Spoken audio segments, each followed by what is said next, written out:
नमस्कार, good evening. आज हम हिमाचल जी के कुछ इम्पोर्टेंट क्वेश्चन करेंगे जो कि आपके आने वाले एचआरटीसी कंडक्टर के एग्ज़ाम में आपको काफ़ी हेल्प करेंगे। जल्दी ही आपके एग्ज़ाम की डेट जो है वो अनाउंस हो जाएगी, तो आप अपनी तैयारी जारी रखिए, या जिन्होंने शुरू नहीं की है वो अपनी तैयारी आज से स्टार्ट कर दें। तो आज से हम कंडक्टर के लिए टेस्ट सीरीज़ शुरू कर रहे हैं। तो चलिए देखते हैं आज का पहला प्रश्न। ब्यास नदी किस जिले से होकर नहीं बहती है?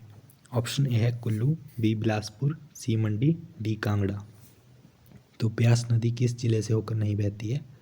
ब्यास नदी जो है वो बिलासपुर से होकर नहीं बहती है। ऑप्शन बी इसका राइट आंसर होगा, बिलासपुर।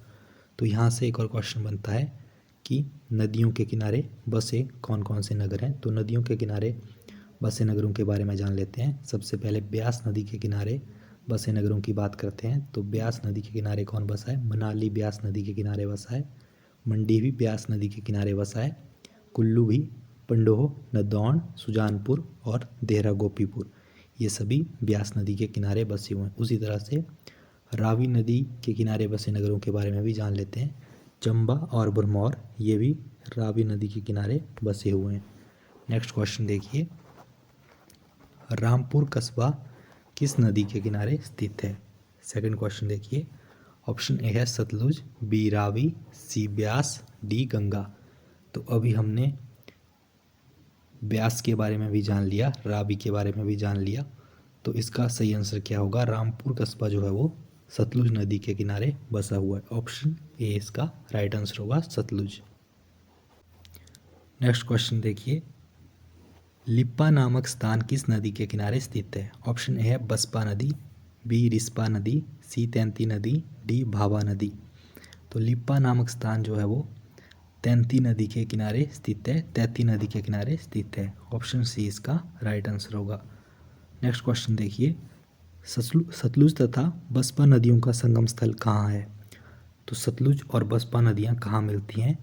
ऑप्शन ए है करछम, बी सांगला, सी सराहन, डी किन्नौर। तो सतलुज और बसपा नदियों का संगम स्थल कहाँ पर है? सतलुज और बसपा नदियों का संगम स्थल करछम है। ऑप्शन ए इसका राइट आंसर होगा, फोर्थ का करछम। नेक्स्ट क्वेश्चन देखिए, सुप्रसिद्ध स्वांखड़ हिमाचल प्रदेश के किस जिले में बहती है? ऑप्शन ए है ऊना, बी मंडी, सी सोलन, डी कांगड़ा। तो स्वांखड़ जो है वो कहाँ बहती है? इसका आप सबको पता ही है, स्वांखड़ जो है वो ऊना जिले में बहती है। ऑप्शन ए इसका राइट आंसर होगा, ऊना जिला। नेक्स्ट क्वेश्चन देखिए, सिक्स्थ क्वेश्चन, पौंग बांध किस राज्य में स्थित है? ऑप्शन ए है पंजाब, बी हिमाचल प्रदेश, सी तमिलनाडु और डी में क्या है? डी ऑप्शन है हरियाणा। तो पौंग बांध कहाँ पर है? पौंग बांध जो है वो हिमाचल प्रदेश में स्थित है। ऑप्शन बी इसका राइट आंसर होगा, हिमाचल प्रदेश। पौंग डैम के बारे में थोड़ा सा और जान लेते हैं। पौंग बांध किस पर बना है? ये पौंग झील पर बना है, और यह झील कहाँ है? ये कांगड़ा जिले में स्थित है। और इस झील की लंबाई कितनी है? इस झील की लंबाई 42 किलोमीटर है। और पौंग बांध कब बना था? पौंग बांध बना था 1960 में, 1960 में पौंग बांध बना था। आप ये भी याद रखिएगा, 1960 में पौंग बांध बना था। नेक्स्ट क्वेश्चन देखिए, हिमाचल प्रदेश की कौन सी प्रमुख नदी से कांगड़ा और कुल्लू की घाटियाँ निर्मित हुई है? तो हिमाचल प्रदेश की कौन सी नदी से हुई है? ऑप्शन ए है सतलुज, बी ब्यास, सी रावी, डी चिनाब। तो कांगड़ा और कुल्लू की घाटियाँ किससे निर्मित हुई है? ये ब्यास नदी से निर्मित हुई है। ऑप्शन बी इसका सही आंसर होगा। इनमें से कौन सी नदी हिमाचल प्रदेश में प्रवाहित नहीं होती? ऑप्शन ए है सतलुज, बी ब्यास, सी रावी, डी झेलम। तो हिमाचल प्रदेश से कौन सी नदी नहीं बहती है? झेलम नदी जो है वो हिमाचल प्रदेश से नहीं बहती है। 8th का ऑप्शन डी सही आंसर होगा। नेक्स्ट क्वेश्चन देखिए, चिनाब नदी का उद्गम स्थल है। तो चिनाब नदी का उद्गम स्थल क्या है? ऑप्शन ए है चंबा घाटी, बी धौलाधार, सी रोहतांग, डी बारलच्चा दर्रा। तो चिनाब नदी का उद्गम स्थल कहाँ है? चिनाब नदी का उद्गम स्थल है बारालाचा दर्रा। ऑप्शन डी इसका राइट आंसर होगा। चिनाब नदी के बारे में थोड़ा सा और जान लेते हैं। चिनाब की सहायक नदियाँ कौन सी है? चंद्रा और भागा चिनाब की सहायक नदियाँ हैं और इसका वैदिक नाम क्या है? अश्किनी इसका वैदिक नाम है। और चिनाब कहाँ से निकलती है? चंद्रा व भागा नदियों के संगम तांडी से बारालाचा दर्रे के समीप से।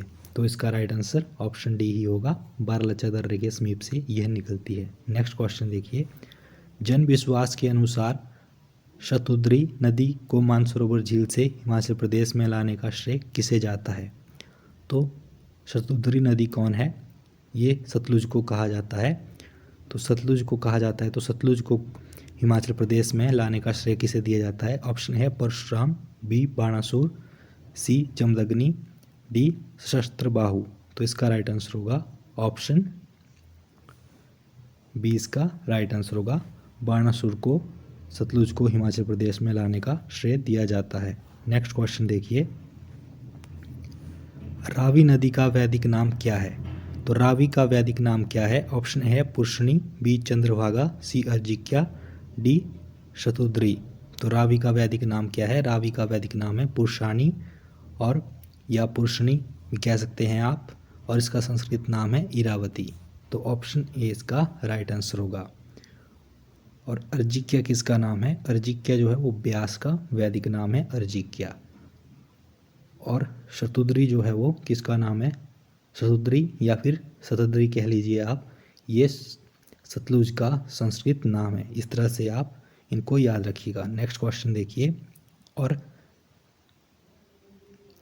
यमुना का वैदिक नाम क्या है वो भी जान लीजिए। यमुना का वैदिक नाम है कालिंदी। बुधिल धारा का उद्गम होता है, तो जो बुधिल धारा है उसका उद्गम कहाँ से होता है? ऑप्शन ए है बड़ा भंगाल से, बी चंद्रताल से, सी मणिमहेश से, डी रेणुका से। बुधिल धारा का उद्गम होता है मणिमहेश से। ऑप्शन सी इसका राइट आंसर होगा। मणिमहेश से इसका उद्गम होता है, option C Manimahesh. Next question देखिए, चंपापतन पुल जो बिना स्तंभों के होने के कारण हिमाचल प्रदेश में अपनी किस्म का पहला पुल है, वो किस नदी पर बना है? ऑप्शन ए है रावी, बी सतलुज, सी यमुना, डी ब्यास। तो इसका राइट आंसर क्या होगा? इसका राइट आंसर होगा ब्यास। ऑप्शन डी इसका राइट आंसर होगा ब्यास। नेक्स्ट क्वेश्चन देखिए, निम्न में से कौन सी ब्यास की सहायक नदी नहीं है? ऑप्शन ए है सुकेती, बी बाणगंगा, सी अली, डी उहुल। तो इनमें से कौन सी ब्यास की सहायक नदी नहीं है? अली जो है वो ब्यास की सहायक नदी नहीं है। ऑप्शन सी इसका राइट आंसर होगा। गिरि नदी किस चोटी से निकलती है? ऑप्शन ए है कुप्पर चोटी, बी सोलंग चोटी, सी हनुमान टिब्बा, डी शिला चोटी। तो गिरि नदी कहाँ से निकलती है? गिरि नदी निकलती है कुप्पर चोटी से। ऑप्शन ए इसका राइट आंसर होगा कुप्पर चोटी। नेक्स्ट क्वेश्चन देखिए, सतलुज नदी हिमाचल प्रदेश में कहाँ पर प्रवेश करती है? ऑप्शन ए है सिपकी, बी शिला, सी पू, डी टपरी। तो सतलुज हिमाचल प्रदेश में प्रवेश करती है सिपकी किन्नौर। ऑप्शन ए इसका राइट आंसर होगा सिपकी किन्नौर। किस नदी का संस्कृत नाम विपाशा है? ऑप्शन ए है सतलुज, बी रावी, सी ब्यास, डी यमुना। तो किस नदी का संस्कृत नाम विपाशा है? ब्यास का संस्कृत नाम जो है वो विपाशा है। और इसका वैदिक नाम क्या है? इसका वैदिक नाम जो है वो अर्जिक्या है। उसी तरह से यमुना का मैंने आपको पहले बता दिया था, यमुना का वैदिक नाम कालिंदी है, और चिनाब का वैदिक नाम अश्किनी है, और रावी का वैदिक नाम पुरुषाणी है, और संस्कृत नाम इरावती है। नेक्स्ट क्वेश्चन देखिए, डोडरा क्वार किस नदी घाटी में स्थित है? 18th question. Option A Beas, B स्वा घाटी, सी सरयू, डी इनमें से कोई नहीं। तो इसका राइट ऑप्शन होगा ऑप्शन डी, इनमें से कोई नहीं। व्यास का वैदिक नाम क्या है? तो ये क्वेश्चन फिर से रिपीट हो गया।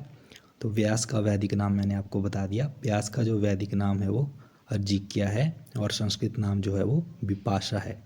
रावी का भी मैंने आपको बता दिया। अब बात कर लेते हैं इनकी सहायक नदियों की। तो ब्यास की सहायक नदी कौन सी है? बनेर, बाणगंगा, लोनी, पार्वती, हालरा, ऊहल, तीर्थन और सैंज, ये ब्यास की सहायक नदियां हैं। उस तरह से यमुना की सहायक नदियों की बात करें तो गिरी, टॉन्स, बब्बर और आंध्रा, ये यमुना की सहायक नदियां हैं। चिनाब की आप सबको पता ही है, चिनाब की जो है वो चंद्रा और भागा सहायक नदियां हैं। नेक्स्ट क्वेश्चन देखिए, चंबा किस नदी के दाएं किनारे किनारे स्थित है?